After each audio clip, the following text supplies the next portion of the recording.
Hey everyone, Goliath here, and welcome to my Season 12 Urgot Rune and Item Guide. So, quick little background if you don't know who I am. I'm just a hardcore Urgot main, been playing him since Season 7, and I currently have over 3 mil mastery across all my accounts, and we're currently chilling in Masters right now on the main account. But yeah, without further ado, let's jump into the guide, guys. So starting off with the runes on Urgot, guys, this is going to be a very consistent page right here. There is a few things I like to change situationally, which I'll try to explain here. So press the attack, always good on Urgot. It works on your W, so you proc it very quick. And Urgot does a lot of burst damage with the shotgun knees, especially in mid game. So having an 8 to 12% damage increase is actually going to be a lot on those shotguns. And this also helps out your teammates too, so it scales well into the game. It's really nice in lane, especially for short trading. And overall, just very consistent rune.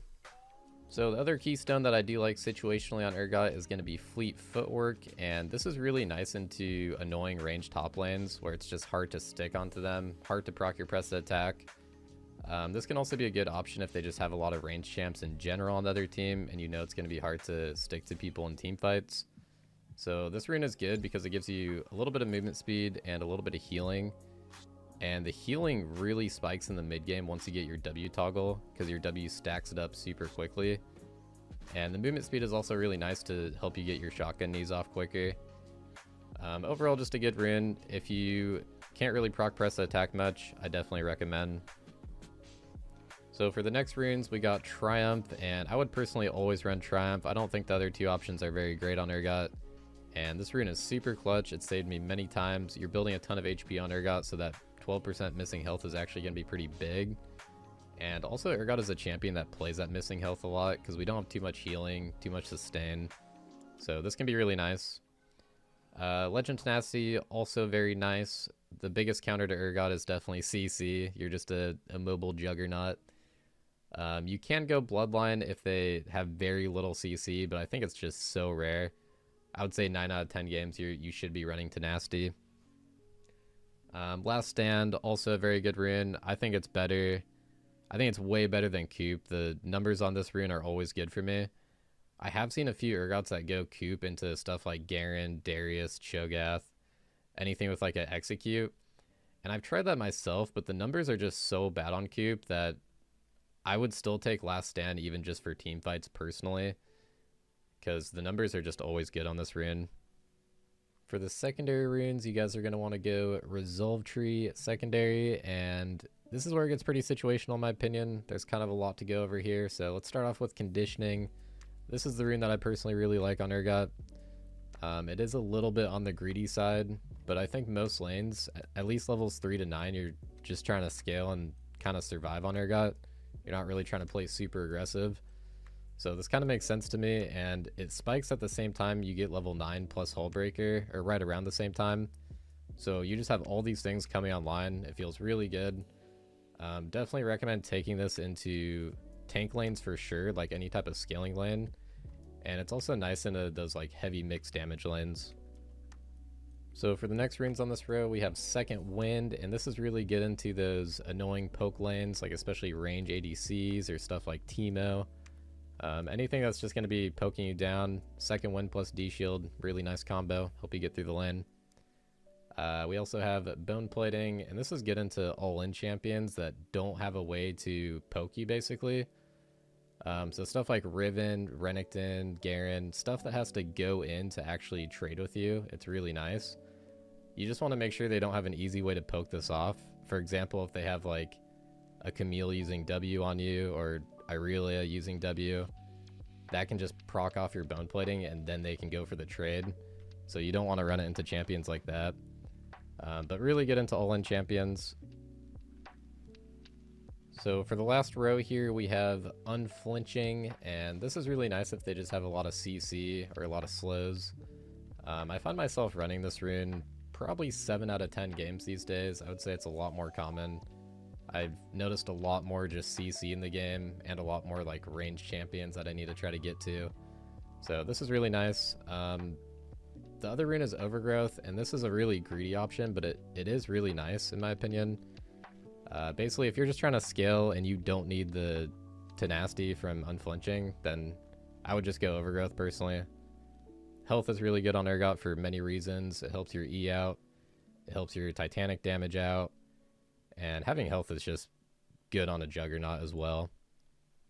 Alright, last but not least in the Rune Shards, you're going to want to go double Adaptive Force as well as Armor if you're versus AD, and Magic Resist if you're versus an AP Mage. If I'm against someone that's auto-attacking me a lot, like Kennen or Teemo for example, and they also have AD Jungle, I'll still run Armor, because you are going to be taking a lot of minion damage as well, and sometimes turret shots if you go for a dive. So Armor is still going to help out a lot with that. Before we go into the items real quick, I just want to go over the skill order on Urgot.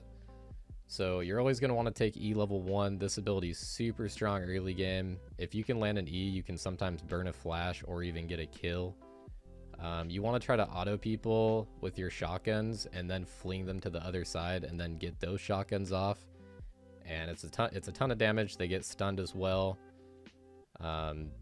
People do play around your E, like especially in Plat and Diamond Plus, people do start to play around the E early game. But I think in lower elos you can land E a lot of games, like early game, and that can just straight up win you your lane. So after that, you're gonna want to max W first, but you do want to put 2 points into Q at level 3 and 4, and this is because you're gonna have to put a point into Q anyway. So it's nice to get at level 4 just because the damage and the slow goes up, and the damage goes up by quite a bit. So this is really nice. It's better than putting a point into W here in my opinion. And then after you get your W maxed at 9, you're going to want to either do Q max or E max. They're both good. I do Q max if I'm either really ahead or they have a lot of range champs that I just need to slow. Other than that, I just do E max. If I'm even or they have a lot of melee champs, I'll just go E max. They're both pretty good, honestly. Real quick before we get into the legendary and mythic items, I do want to cover the starting items real quick. So the two starting items that I always go on Urgot is going to be Doran's Blade and Doran's Shield. And basically I'll go Doran's Blade in matchups where I can auto attack a lot early. So this is mostly going to be melee matchups. I personally find Doran's Blade is really nice because it can straight up win you the early levels, and if you get through those early levels on Urgot, then it can really set up the rest of your game. And although it's not a massive amount of attack damage, you really do notice the difference from Doran's Blade compared to Doran's Shield, especially with those early shotguns. Man, they just hit so much harder. So in lanes where I can't auto attack as much, this is mostly just going to be range matchups where you're getting bullied a lot more as Urgot. I do like Doran's Shield. It just really helps you survive those early levels, which is always a pain versus range champs. I also sometimes go Doran's Shield if they have like really aggressive junglers, stuff like Elise that I just know is going to camp me and probably try to dive me early game. Alright guys, let's talk about Cull since this item is very nice on Urgot. So I like to go Cull into scaling tank matchups and also in general if I just get an early back or a cheater recall. This item provides you a nice way to get a lead through farming. It also provides you some nice healing because it works per hit instead of on hit in your W, so you get the full healing out of it, which is really nice. So the way that Cull works, if you've never built this item before, is after you buy it, you have to farm 100 minions, and then that cashes it in, and then you can sell it back for more gold.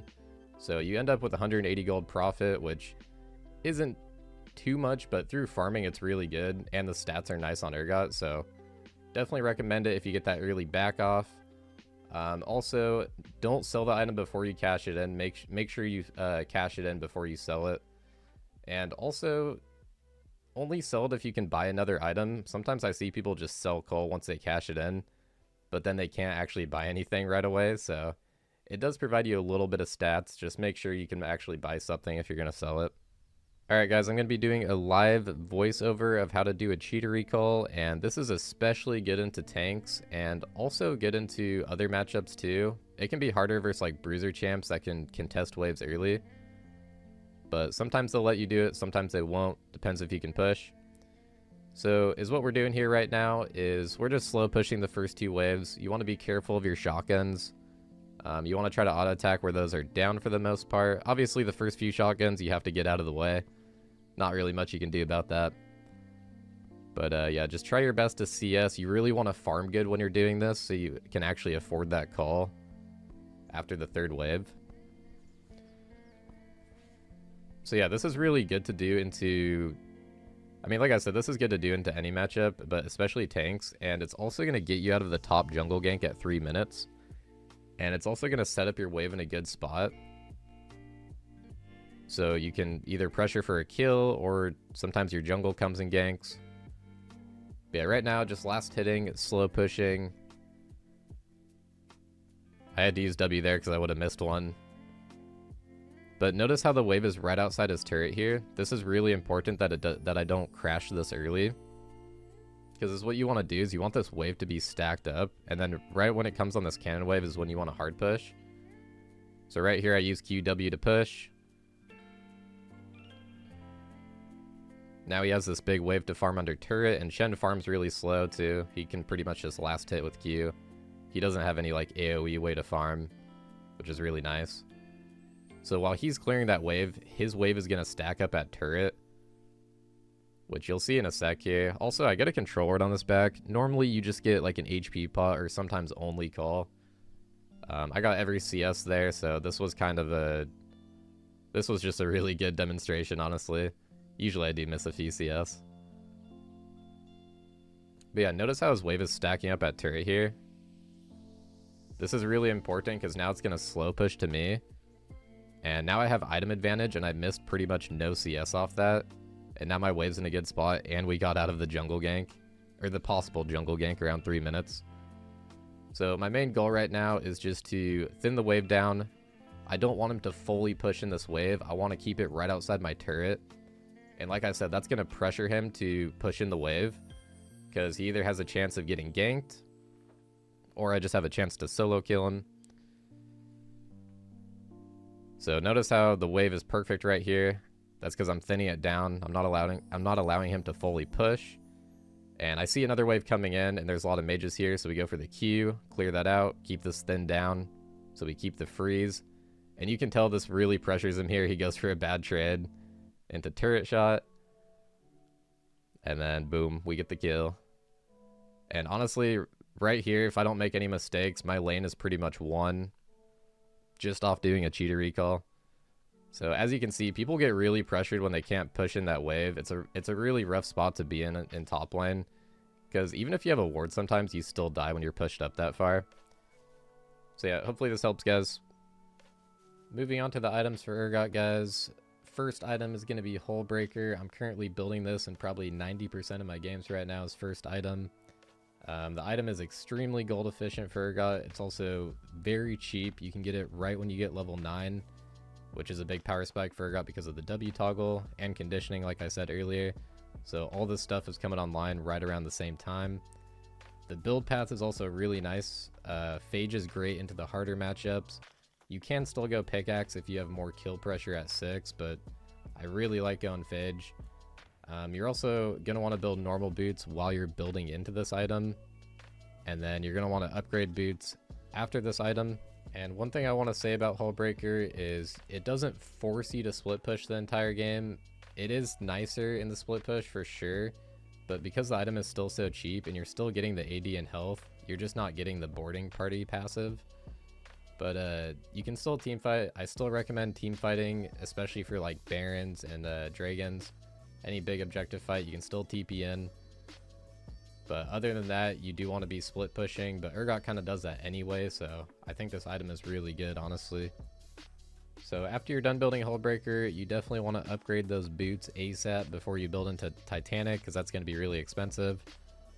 For upgrading boots, I either go plated steel caps or mercury treads. So I go plated steel caps if they have a lot of physical damage and auto attacks. Or if you're also going to be matching an AD champion for a lot of the game, like say it's a Fiora split pushing or Tryndamere, you're definitely going to want to go plated steel caps into that. Mercury treads if they have heavy magic damage or lots of CC. You can also go Sunfire Aegis later, which I'll touch on later. If you go Sunfire Aegis later, then you want to go plated steel caps, because if you go Mercury treads, it's going to be a little bit overkill on Tenacity. Second item is going to be Titanic Hydra, and this item is core on Urgot in my opinion. No matter what Urgot build you're going for, this item is extremely solid. It gives you more AoE damage on top of your shotguns, which is going to help you with team fighting. It's going to help you with split pushing, wave clearing. Not to mention, the stats on this item are amazing. It helps you scale into the game, giving you more AD the more bonus health that you build. And pretty much every item that we're building is going to give us health. So huge synergy. It also counts as a separate proc for your Black Cleaver, which helps you stack that faster. Overall, super nice item. So the next two items are going to be Black Cleaver and Frostfire Gauntlet. And the order in building these items actually depends on how I'm doing in the game and how my team is doing. So if I'm doing well and we really need armor shred, like if we're all AD for example, then I'll go into Black Cleaver. If I'm behind or even and my team is doing well, then I'll tank up earlier with Frostfire Gauntlet. So Black Cleaver, Urgot stacks this item very fast, gives you a huge damage boost, also gives your team a damage boost. And the movement speed is also really helpful. You're a mobile juggernaut, so any movement speed is helpful. Get those shotgun knees procced quicker. So Frostfire Gauntlet, still the most sold mythic on Urgot in my opinion. It gives you a bit of extra sticking power with the slow, and also gives you some mix resist, which pairs really nicely with Hullbreaker plus conditioning combo. And it's also a big bulk of HP, all while being relatively cheap, which is really important since we're getting this item third or fourth sometimes. So the last item is always very situational depending on the game, which I'll discuss more soon once we go into the situational items. But if you guys don't know what to build, I think Gargoyle Stoneplate is really solid. At this point in the game, you have so much HP, so you get a lot of value out of the active here. Also, remember to use the active on this item because that's very important. It can be like a 1.5k to 2k HP shield, depending on how much bonus HP you have. But this item's really nice in a mixed damage team comps, and if you're team fighting a lot, you want to try to use the active as you're taking a big burst of damage. So if you're in the middle of the fight, for example, that's a really good time to use it.